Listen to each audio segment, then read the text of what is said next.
آیت 146 اور یہودیوں پر ہم نے ہر ناخن والا جانور حرام کر دیا تھا اور گائے اور بکری کی چربی بھی ان پر حرام کر دی سوائے اس کے جو ان کی پشتوں پر ہے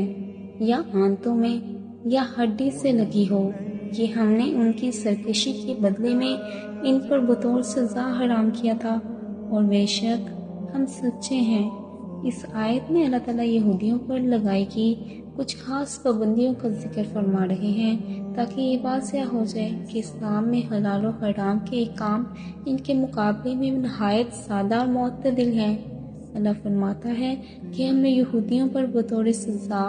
ہر ناخن والے جانور کو حرام کر دیا تھا، جیسے اونٹ، خرگوش اور شتر مرغ، کیونکہ ان کے پاؤں میں گائے یا بکری جیسے کھر نہیں ہوتے بلکہ نیچے یا ناخن نما ہوتے ہیں۔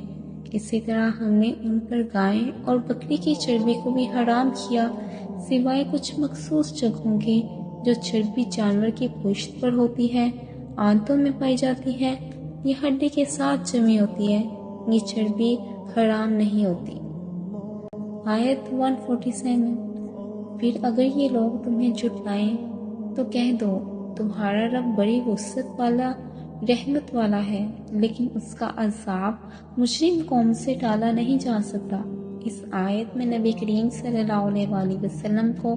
تسلی دی جا رہی ہے کہ اگر کفار اور مشرکین آپ کی باتوں کو جھٹلائیں اور آپ کے بیان کردہ حلال و حرام کے احکام کو قبول نہ کریں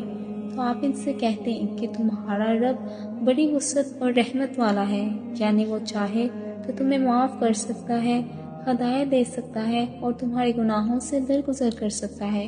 لیکن ساتھ ہی خبردار بھی کر دیا گیا کہ اللہ کا عذاب جب مجرموں پر آتا ہے تو وہ کسی سے ٹالا نہیں جا سکتا۔ یہ آیت اللہ تعالیٰ کی رحمت اور عدل دونوں کو ساتھ ساتھ بیان کرتی ہے۔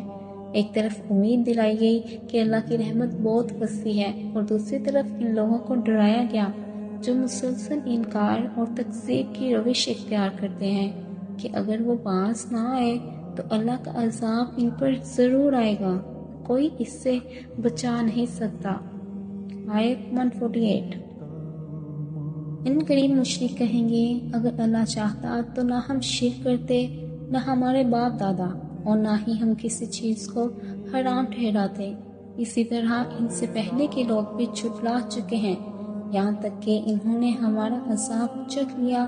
اے نبی کہو کہ تمہارے پاس کوئی علم ہے تو وہ ہمارے سامنے لاؤ،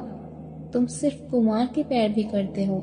اور تم محض اٹکل باتیں کرتے ہو۔ اس آیت میں مشرکین مکہ کی ایک عام فلسفیانہ اور باطل نظر کا رد کیا جا رہا ہے۔ وہ لوگ اپنے شرک اور حرام کردہ چیزوں کے جواز میں کہتے تھے کہ اگر اللہ نہ چاہتا تو ہم شرک نہ کرتے، نہ ہی ہمارے آباء و اجداد کرتے، اور نہ ہم کسی چیز کو حرام کرتے۔ گویا وہ اپنے عمل کی ذمہ داری اللہ پر ڈال کر خود کو بڑی عظمہ قرار دینا چاہتے تھے۔